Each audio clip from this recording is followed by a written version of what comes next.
criou Deus os céus e a terra. A terra, porém, estava sem forma e vazia. Havia trevas sobre a face do abismo, e o Espírito de Deus pairava por sobre as águas. Disse Deus: haja luz, e houve luz. E viu Deus que a luz era boa, e fez separação entre a luz e as trevas.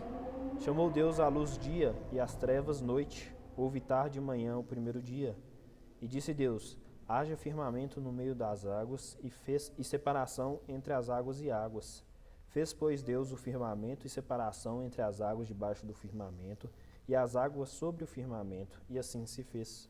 E chamou Deus ao firmamento os céus. Houve tarde e manhã o segundo dia. Disse também Deus: ajuntem-se as águas debaixo dos céus num só lugar, e apareça a porção seca, e assim se fez. A porção seca chamou Deus terra, e ao ajuntamento das águas mares, e viu Deus que isso era bom.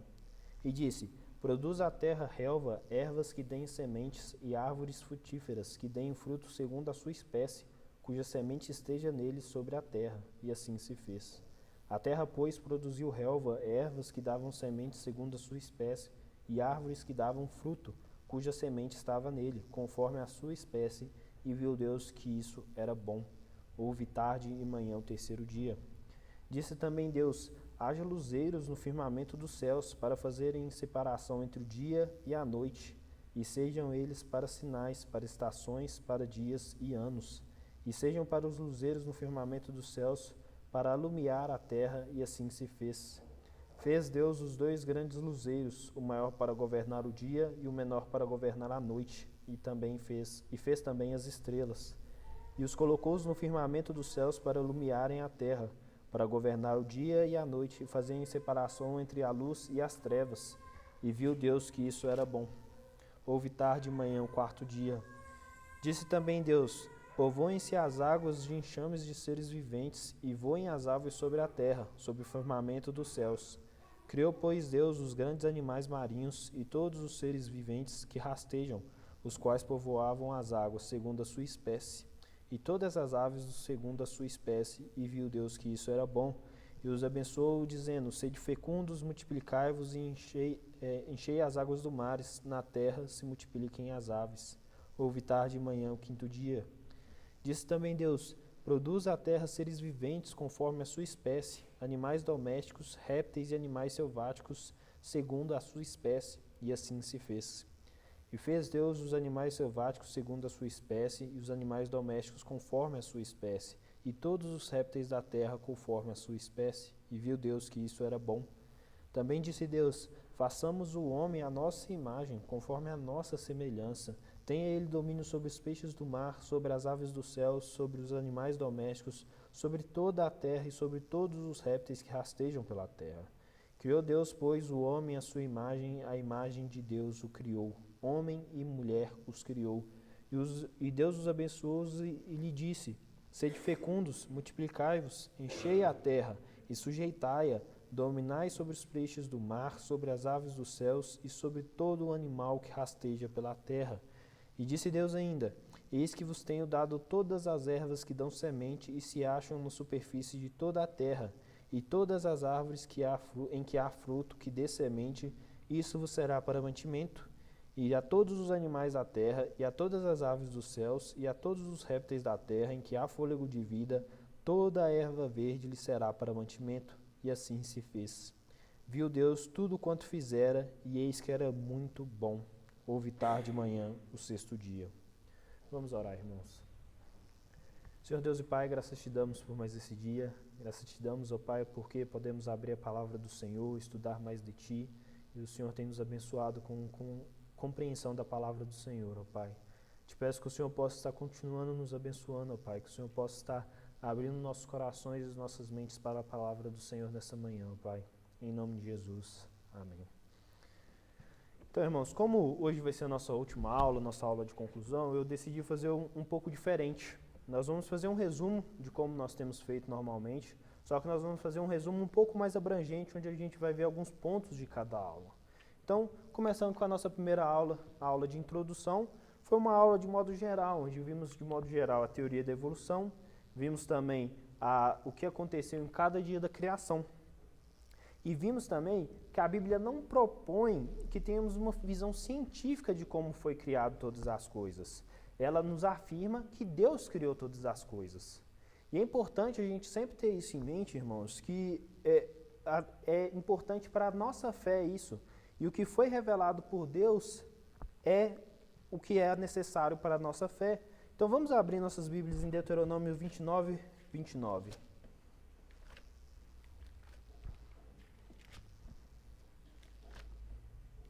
Deuteronômio, capítulo 29, verso 29.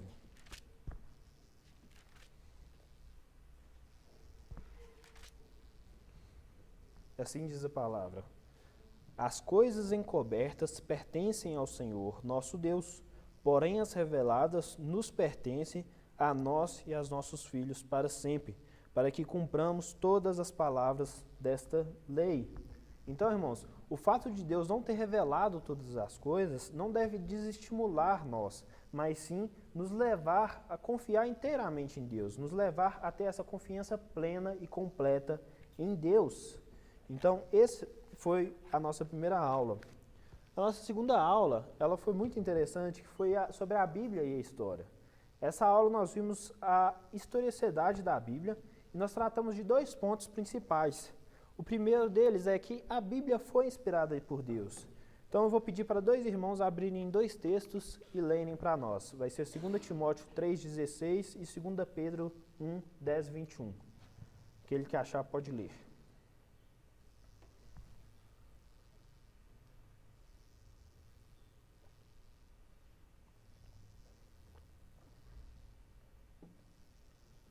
Segunda Timóteo 3,16 e 2 Pedro 1, 20 e 21. Quem achar pode ler, irmãos.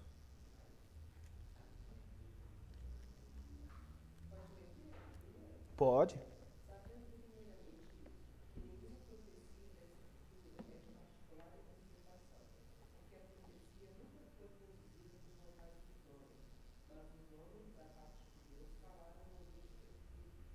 Obrigado, Tânia. Alguém achou de 2 Timóteo?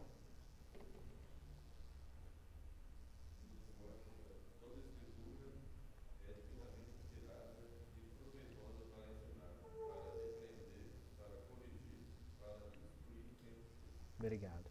Então nós vemos nesses 2 textos que todas as coisas que foram escritas na Bíblia, elas não foram faladas por homens, não foram homens que escreveram, mas foram homens movidos pelo Espírito Santo, foram homens da parte de Deus que escreveram a palavra do Senhor.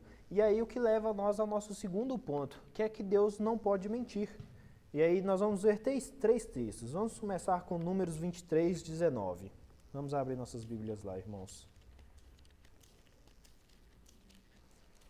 Números capítulo 23, verso 19.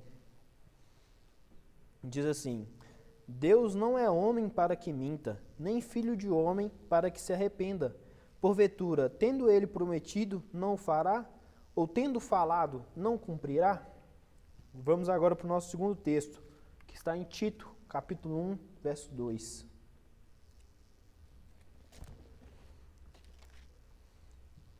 Tito, capítulo 1, verso 2, diz assim: Na esperança da vida eterna, que o Deus que não pode mentir prometeu antes dos tempos eternos. E aí o nosso último texto dessa parte, Malaquias 3, 6.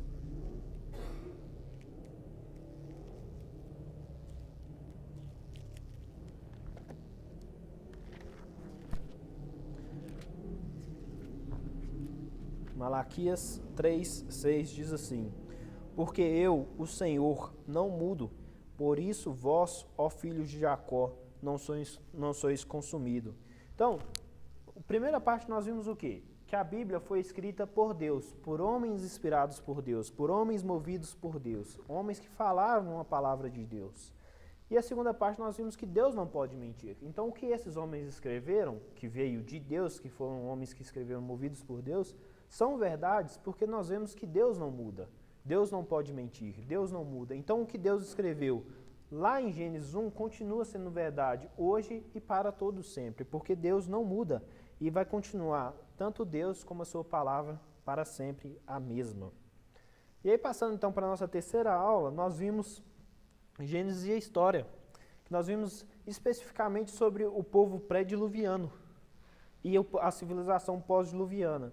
Mas falando primeiramente do povo pré-diluviano, nós, como eu já falei algumas vezes, nós temos essa ideia de que o povo antes do dilúvio era como se fossem homens das cavernas, que não conheciam muitas coisas.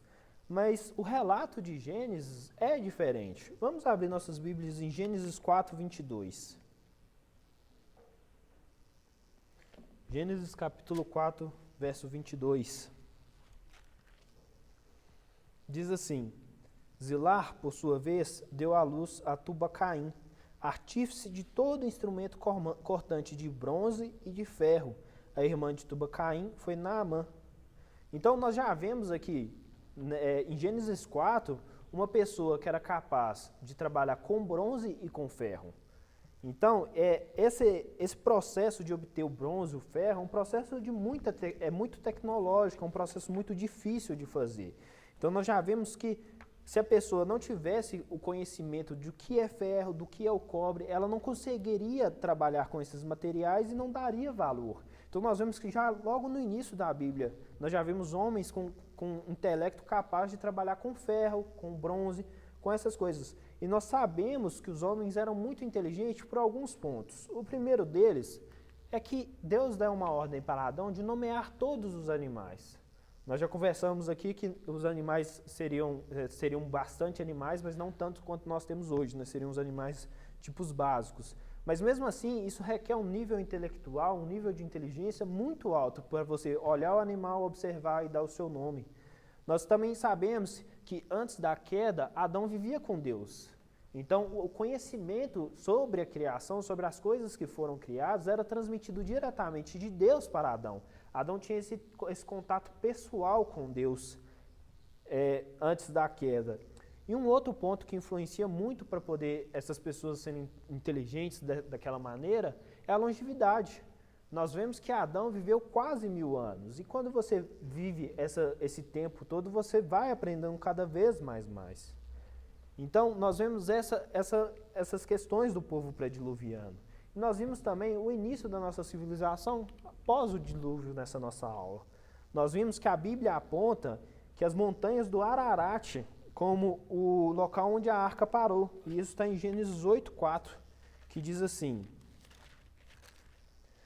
No dia 17 do 7º mês, a arca repousou sobre as montanhas do Ararat. Essas montanhas do Ararat, ela fica na região da Turquia, na região da Turquia. Então, a origem da civilização que nós conhecemos hoje, que nós estudamos na escola e tudo, não é nada mais do que a história dos descendentes de Noé, Porque nós vemos em Gênesis 11:4 que a Bíblia fala que a origem da civilização foi na Mesopotâmia. Gênesis 11:4 diz assim, que é a Torre de Babel, né? Disseram: Vinde, edifiquemos para nós uma cidade, uma torre cujo topo chegue até os céus, e tornemos célebre o nosso nome, para que não sejamos espalhados por toda a terra. Então, foi aqui nesse momento, nessa época, que ocorreu a divisão, que ocorreu as novas línguas, aí, a divisão, a dispersão do povo. E nós vemos que no verso 2 diz que foi na planície da terra de Sinar, que é na região da Mesopotâmia. Então nós vemos que o estudo da história hoje, do início da nossa civilização, nada mais é do que a história da descendência dos filhos de Noé. Mas a verdadeira história da civilização, ela deve levar em consideração o que aconteceu antes do dilúvio. Então, só assim a gente pode ter esse conhecimento de toda a história nossa. E aí, partindo para a nossa sexta aula, Gênesis e a ciência, nós tratamos de 2 pontos de modo geral. Nós vimos o propósito da ciência, que é procurar desvendar os mistérios, como o surgimento da vida, como o surgimento do universo. Mas, como nós falamos nessa aula, ela trabalha com uma quantidade limitada de evidências, além da limitação da capacidade intelectual das pessoas, de todos nós. Nós temos capacidade intelectual limitada para poder entender algumas coisas.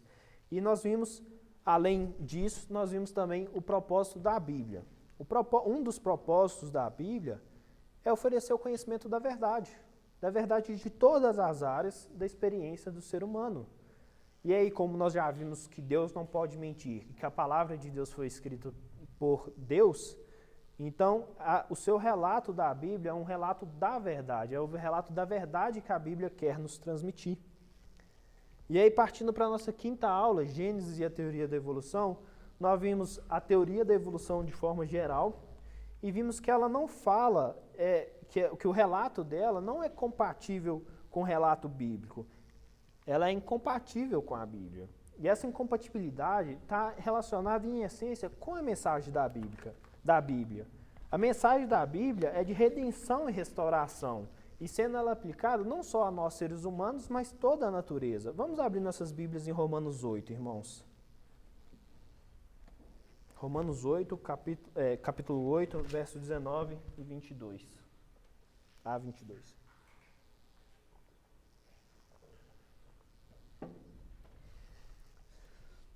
Romanos 8, 19 a 22, diz assim: A ardente expectativa da criação aguarda a revelação dos filhos de Deus, pois a criação está sujeita à vaidade, não voluntariamente, mas por causa daquele que a sujeitou, na esperança de que a própria criação seja redimida do cativeiro da corrupção para a liberdade da glória dos filhos de Deus.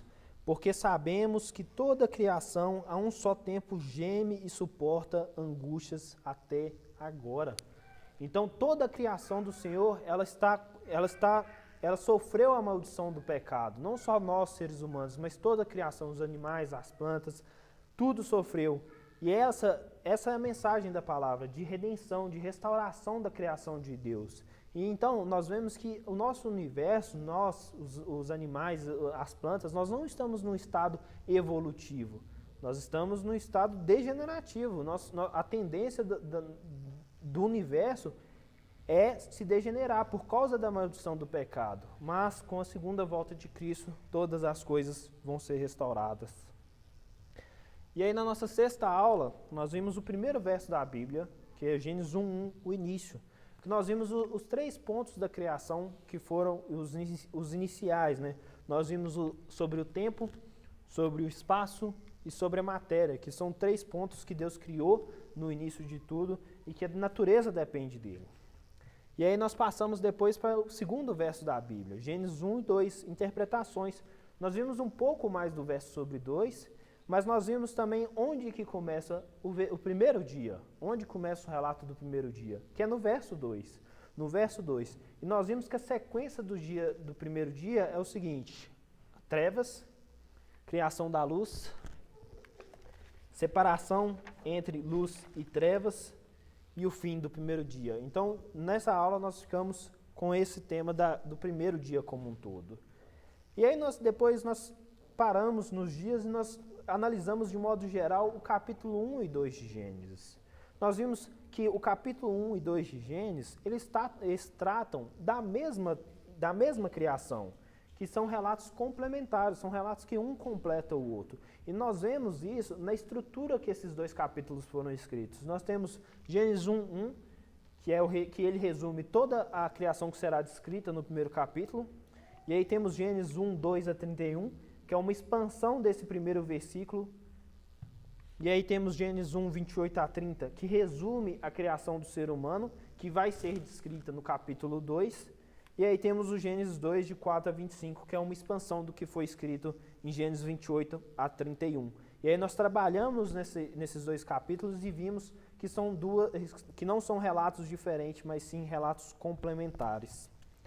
E aí na nossa 9ª aula, nós conversamos sobre a duração dos dias de Gênesis. Nós vimos um pouco como a ciência e o vocabulário de Gênesis mostra como são dias literais. Mas é importante, irmãos, falar que interpretar os dias de Gênesis como longas eras é uma questão de preferência pessoal e não uma questão de aceitar a evidência científica.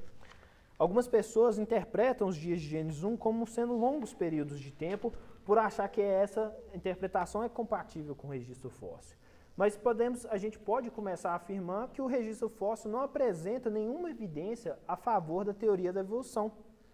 O registro fóssil, ele mostra que formas de vida altamente complexas já existiam com grande diversidade e viviam simultaneamente desde o início. Mas nós também temos a questão do vocabulário em Gênesis. Porque a palavra hebraica usada em Gênesis por dia é Yom. É Yom. Esse vocabulário ele possui um significado muito claro, que é duração de tempo. Duração de tempo. Só que ele é usado em algumas passagens como sentido diferente de 24 horas. Porém, todas as vezes que essa palavra Yom aparece, seguido de tarde ou manhã, ou tarde e manhã, o seu significado fica limitado ao período de 24 horas, de um dia literal.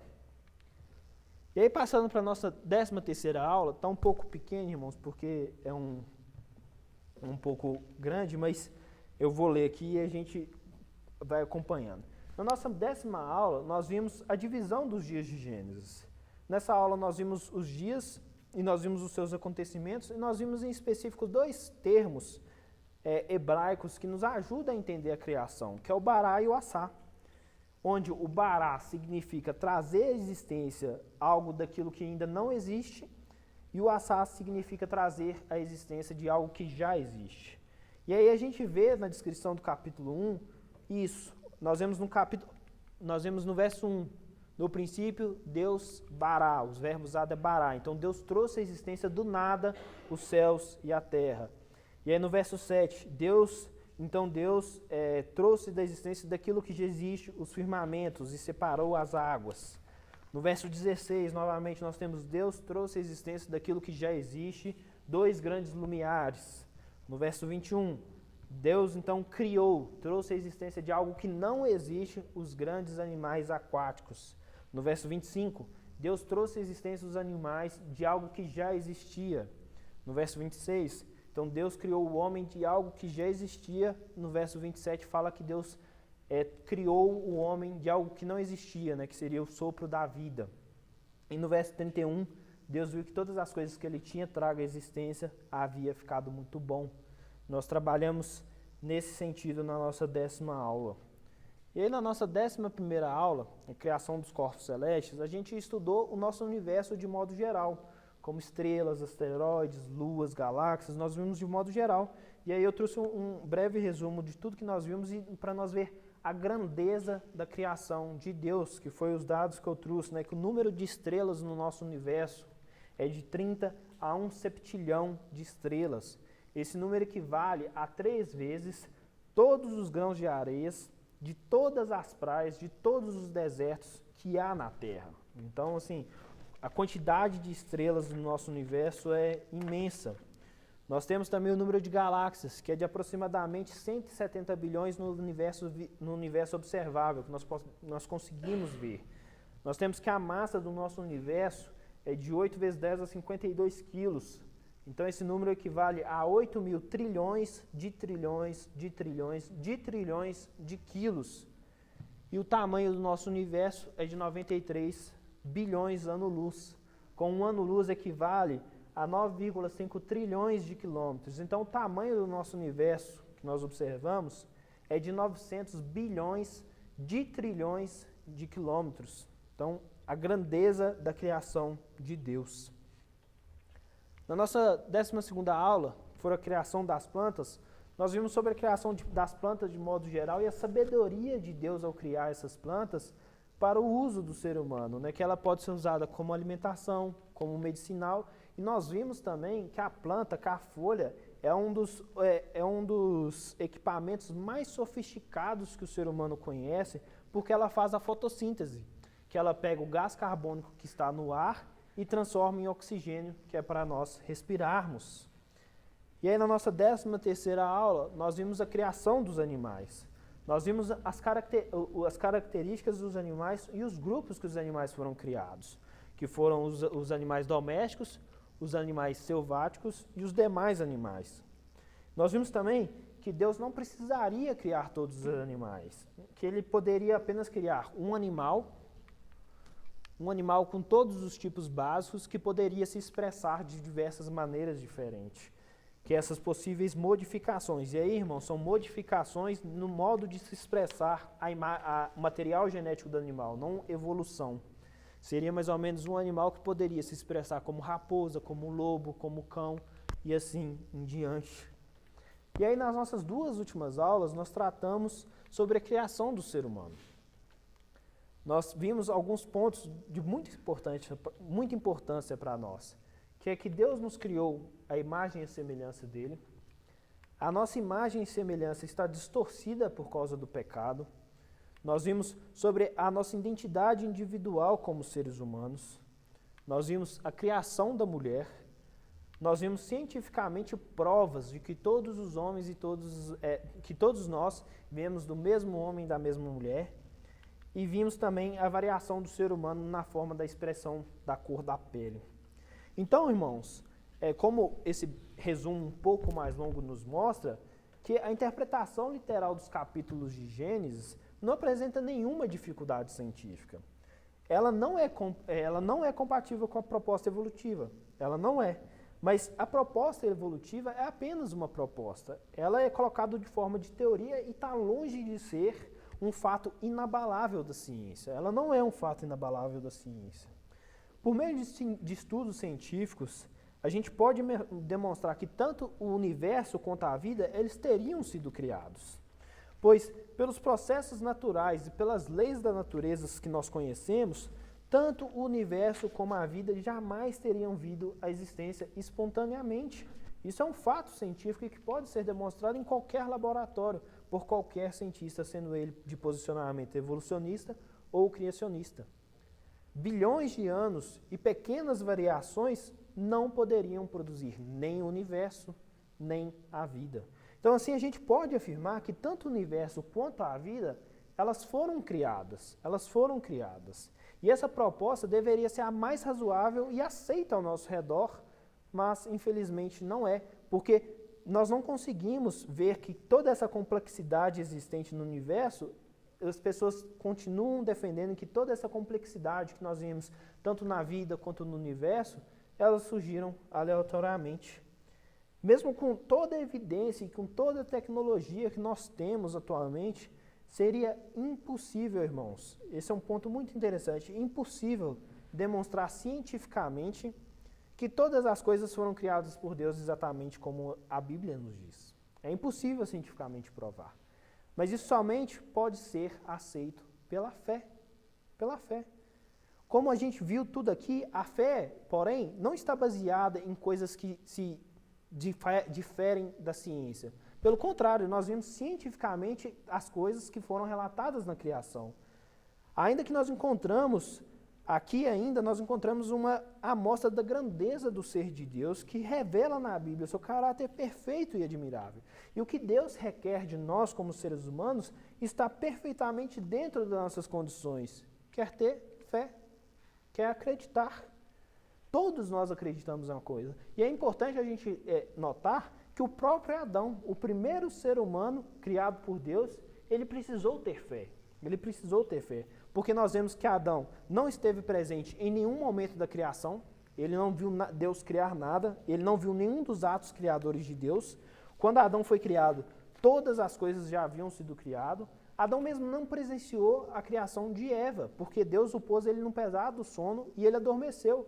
Então, quando Adão acordou, Eva já estava criada. Então, Adão, assim como eu, assim como você, ele teve de crer que Deus criou todas as coisas, que Deus que estava ali com ele havia trazido todas as coisas à existência. A gente pode ver que o relato até aqui de Gênesis nos permite saber de onde nós viemos e quem nós somos, contrário da proposta científica evolucionista. Conhecimento sobre nossa origem revelado pela Bíblia é autêntico e verdadeiro. Contudo, o relato bíblico não nos informa somente sobre a nossa origem. Ele nos informa sobre a razão de nós estarmos aqui. Gênesis 1 e 2 descrevem e exemplificam com grande precisão a função do ser humano. Além de nós refletirmos a pessoa de Deus através da imagem e semelhança que Ele nos criou, nós devemos também refletir a sua pessoa cumprindo o seu mandato. E qual que é o mandato de Deus que nós vemos em Gênesis 1? Está em Gênesis 1, 28. Vamos ler lá, irmãos. Gênesis 1, 28 diz assim: E Deus os abençoou e lhes disse: Sede fecundos, multiplicai-vos, enchei a terra e sujeitai-a. Dominai sobre os peixes do mar, sobre as aves do céu e sobre todo animal que rasteja sobre a terra. Então nós observamos que são 3 mandatos que Deus nos dá. O sede fecundos, multiplicai-vos e enchei a terra. Sujeitar a terra e dominar sobre as demais formas de vida.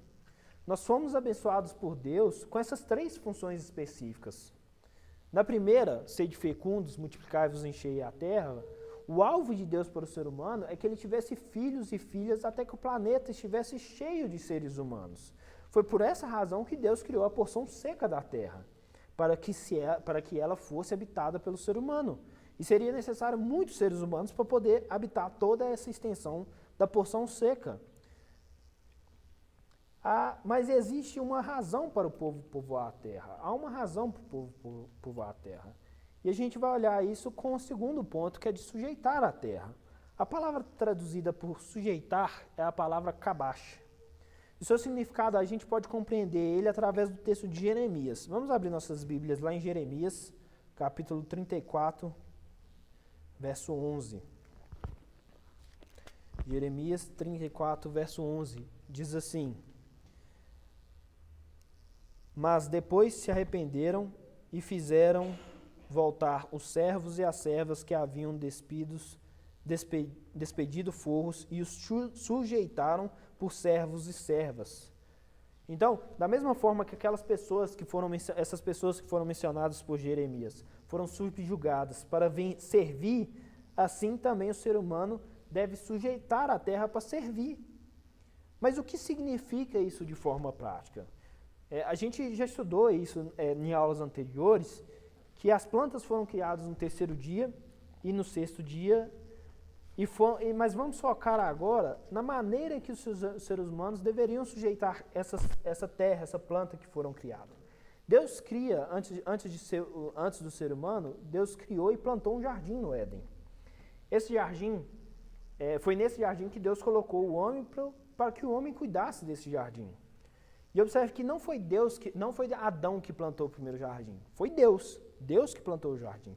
E ao criar o jardim, Deus dá um padrão de como a terra deveria ser. Um jardim. Deus não criou a selva, Deus criou um jardim. Deus não criou o deserto, Deus criou um jardim. Deus não criou a terra como se fosse um terreno baldio, Deus criou um jardim. A terra normalmente ela ia produzir plantas, mas o ser humano deveria sujeitar a terra e fazer ela num grande jardim baseado no modelo que Deus havia criado. E a gente pode perceber que o tipo de jardim que Deus criou, ao comparando as 2 palavras hebraicas usadas para o jardim, que é Gan e Gná. Gan significa um jardim cercado, e Gná um jardim sem cerca, aberto. A palavra usada para descrever jardim no Éden foi Gan. O jardim do Éden era um jardim cercado. A superfície da terra deveria ter sido transformada nesse tipo de jardim cercado por meio da ação do ser humano. Mas não se tornou. Pelo contrário, a gente encontra selvas, desertos e áreas que parecem terrenos baldios. Podemos observar o quanto a raça humana, nós seres humanos, fracassamos no mandato de Deus de sujeitar a terra. Como exemplo dos jardins que nós estamos falando, eu trouxe algumas imagens de alguns jardins que foram criados pelos seres humanos. Nós temos o Jardim Mughal Garden, na Índia. Nós temos o Renaissance Garden, na Polônia. E tem o Kaiushiki, no Japão. E aí, irmãos, lembre que quando nós falamos de jardim, nós não estamos falando de jardim de somente flores. O jardim que Deus plantou, ele estava repleto de árvores agradáveis aos olhos e boas para o alimento. Observe novamente o padrão de Deus, agradáveis aos olhos e boa para o alimento. O jardim não deveria ter apenas aspectos funcionais de boa para o alimento. Ele deveria também ter um aspecto estético, agradáveis aos olhos. A funcionalidade e a beleza deveriam ser padrões quando sujeitar a terra. E agora entrando num terceiro ponto, que Deus criou o ser humano para dominar as demais criaturas, o texto bíblico é bem claro. A palavra hebraica usada para dominar é hadá, que ela tem um significado de governar. Essa palavra também é usada em Jeremias. Vamos abrir lá em Jeremias capítulo 5. Jeremias capítulo 5, verso 31. Diz assim: os profetas profetizam falsamente, e os sacerdotes dominam de mão dadas com eles, e é o que deseja o meu povo. Porém, que farei quando essas coisas chegarem ao seu fim? A palavra que usada quando fala dominam é radá, no hebraico original. E ela tem o sentido de governar. Embora Deus tenha dado ao homem domínio sobre todas as criaturas, como nós vimos no capítulo 1 de Gênesis, nós vemos tipos de animais que seriam dominados de maneiras e de formas diferentes. Alguns animais que Deus criou, eles seriam para auxiliar o ser humano nas suas atividades, para auxiliar o ser humano nas suas tarefas. E esses como uma tarefa, como exemplo, é o transporte, que temos o cavalo, o camelo, temos esses animais. E esses animais foram chamados os domésticos, né, como nós vemos em Gênesis 1, 25. Sobre ele, o ser humano exerceria o seu domínio através da domesticação e por eles serem domesticáveis. Um outro tipo de animal que foi criado em Gênesis 1, 25, que nós vimos, foram os animais selvagens. Sobre esses animais, o domínio ele seria diferente, seria um processo diferente do que da domesticação. É necessário fazer aqui, irmãos, um parênteses e algumas considerações sobre os animais selvagens. Primeira coisa, que todos os animais selvagens, eles eram herbívoros. Mesmo selvagens, eles eram herbívoros. Nós vimos isso em Gênesis 1:30, que diz assim: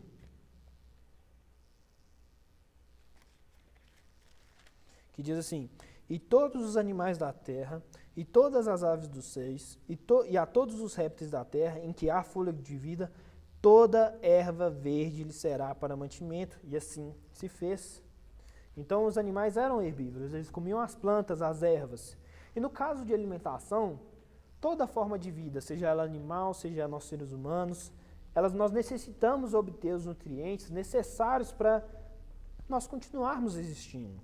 Os chamados animais carnívoros, eles obtêm os nutrientes que necessitam para viver, tanto da carne de outros animais, quanto também das plantas. A ciência atual, hoje, ela divide os grupos de carnívoros em três grupos e que depende da sua dieta de carne ingerida. Nós temos o hipercarnívoro, a sua dieta é de coisa de 70% de carne. Então, 70% da sua alimentação é carne. Temos também o mesocarnívoros, que entre 50% a 70% da sua alimentação é carne, e temos o hipocarnívoros, que é menos de 30% da sua alimentação que é carne. E aí, quando existe uma escassez na caça, muitos desses animais carnívoros, eles alimentam de plantas e frutas para poder repor essa perda de nutrientes.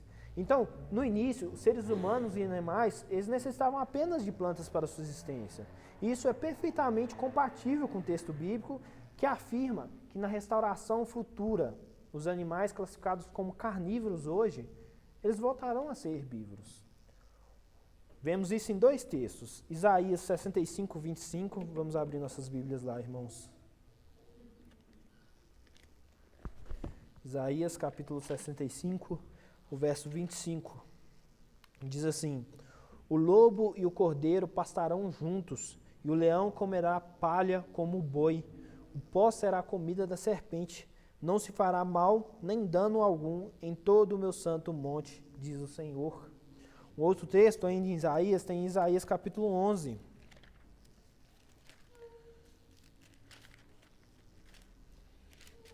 Isaías capítulo 11, no verso 6, diz assim: o lobo habitará com o cordeiro, e o leopardo se deitará junto ao cabrito. O bezerro, o leão novo e o animal cevado andarão junto, e um pequenino os guiará. Esses textos falam que a nova ordem que Deus irá estabelecer no futuro. E a gente entende que esse processo de restauração significa fazer todas as coisas novas, e não fazer diferente todas as coisas. E em segundo lugar, o ser humano, o animal, não havia temor entre o ser humano e o animal. E a gente vê isso em Gênesis 9, 2 e 3.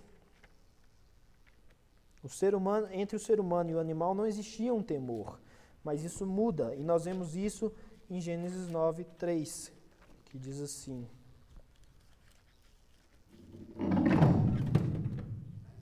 Desculpa, irmãos.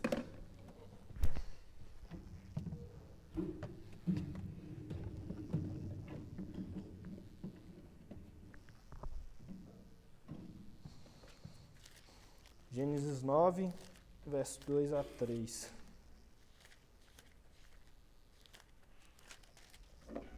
Diz assim: Pavor e medo de vós virão sobre todos os animais da terra e sobre todas as aves do céu.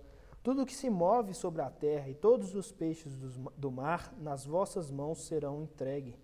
Tudo o que se move e vive se vos há para alimento.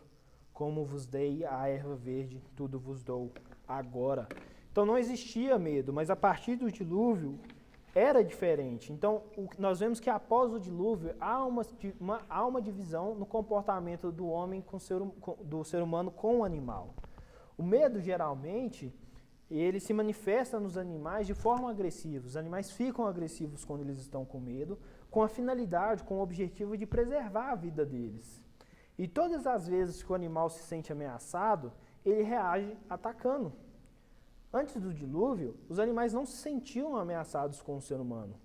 Hoje, os animais se sentem. Por isso, os animais nos atacam. E hoje, nós, em contrapartida ao ataque dos animais, nós atacamos de volta. Nós nos defendemos atacando. Precisamos entender, então, irmãos, como o ser humano deveria dominar esses animais. O decreto de Deus para que o ser humano dominasse os animais selvagens não foi dado porque esses animais eram carnívoros ou ferozes. O domínio deles não seriam deixar também eles num grupo separado para que os seres humanos se sentissem seguros. Esse domínio seria exercido controlando a quantidade existente desses animais. Nós vemos isso em Deuteronômio 7, 22. Abramos nossas Bíblias lá, irmãos. Deuteronômios, capítulo 7, verso 22.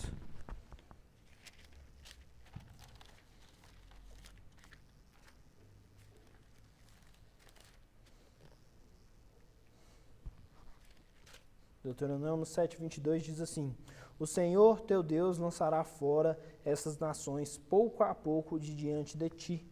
Não poderás destruí-las todas de pronto, para que as feras do campo não se multipliquem contra ti. Então aqui nós vemos para que as feras dos campos não se multipliquem contra ti. Dessa forma, todos os tipos de animais seriam dominados pelo ser humano. E observe que estaria na mão do ser humano, do homem, de preservar todas as espécies criadas por Deus. E a ele caberia não permitir que nenhuma delas se tornasse extinta. Outra coisa que nós, como seres humanos, falhamos. Mas Deus, irmãos, como soberano Senhor da sua criação, Ele tem domínio completo, perfeito e absoluto sobre ela. Deus tem domínio sobre todas as coisas que Ele criou. Desde as pequenas moléculas ou pequenos processos que existem no nosso corpo, até os átomos, os processos existentes nas nossas galáxias, nos buracos negros. Tudo está sob o controle do Senhor. Em Mateus nós lemos: Não se vende 2 pardais por um asse, nenhum deles cairá em terra sem o consentimento de vosso Pai. E quanto a vós outros, até os cabelos, todos da cabeça, estão contados. Mateus 10, 29 e 30. Deus governa o mundo que criou com grande maestria e poder. Deus nos criou para que nós fôssemos imagem e semelhança dele. E isso é evidente não só em Gênesis 1 e 2, irmãos, mas em toda a Bíblia. E aí o salmista escreve: Fizeste-os, no entanto, por um pouco menor do que Deus, e de glória e de honra coroaste. Deste-os domínio sobre as obras da tua mão e sobre os teus pés, tudo lhe pusestes, ovelhas e bois, todos, e também os animais do campo, as aves do céu e os peixes do mar, e tudo que percorre as sendas dos mares. Isso ainda será na totalidade da proposta feita pelo Senhor Deus no último dia. E para concluirmos, irmãos, no último livro da Bíblia, nós encontramos qual deve ser a nossa reação diante de tudo que nós estudamos, dessas 15 aulas até hoje, que está em Apocalipse 4:11, que diz assim: Tu és digno, Senhor e Deus nosso, de receber a glória, a honra e o poder, porque todas as coisas tu criastes, sim, por causa da tua vontade vieram a existir e foram criadas. Vamos orar, irmãos.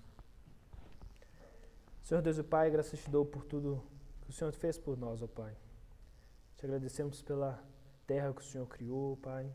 Te agradecemos porque o Senhor nos deu a capacidade de estarmos aqui, ó Pai, de aprendermos mais de Ti, de conhecer a palavra do Senhor e de conhecer a Ti, Senhor.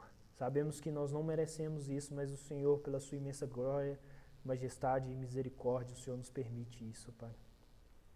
Sê conosco, ó Pai, que nesses estudos que nós fizemos, ó Pai, podemos ter aprendido um pouco mais sobre a criação do Senhor, ó Pai, e como nós devemos nos comportar diante dela, ó Pai. Que o Senhor possa estar abrindo os nossos corações para que diariamente possamos estar vendo a criação do Senhor e a grandeza do poder do Senhor ao criar todas as coisas, ó Pai. Sê conosco, Senhor, em nome de Jesus. Amém.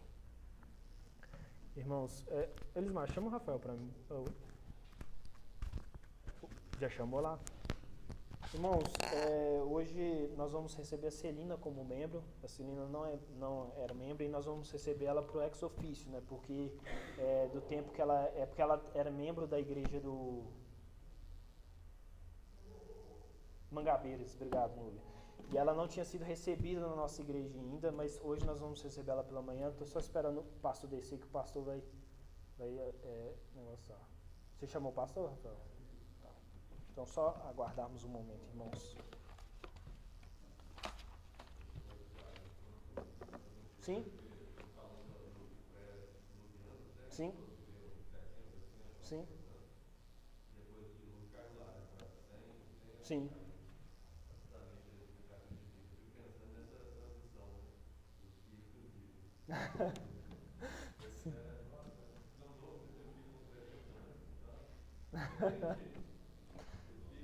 Aham. Sim. Não, porque assim, a gente vê que após o dilúvio ainda teve um homem que viveu muitos anos, que foi Noé, né? Noé, se eu não me engano, ele viveu quase 1000 anos também, né? Mas é porque Noé ainda estava ele era do povo pré-diluviano ainda, né? Mas assim, a partir dos descendentes de Noé que começaram a viver viver menos, né? Como negócio. Mas é muito interessante, eu fico imaginando assim. É, exatamente, seria uma coisa assim, vivia 1000 anos, agora eu vivo 10% do que eu vivia antes, né? Então assim, e eu sempre quando eu leio isso eu fico muito impressionado, assim, que eu fico imaginando, né? Como será que deveria ser ter vivido 1000 anos, né? Assim, as coisas que esses homens devem ter aprendido, e como nós vimos que eram homens bem inteligentes, né? Assim, infelizmente foram homens que, com a corrupção, né, acabaram caindo contra Deus, que Deus eliminou todos da face da terra, né? Mas assim, deveria ser algo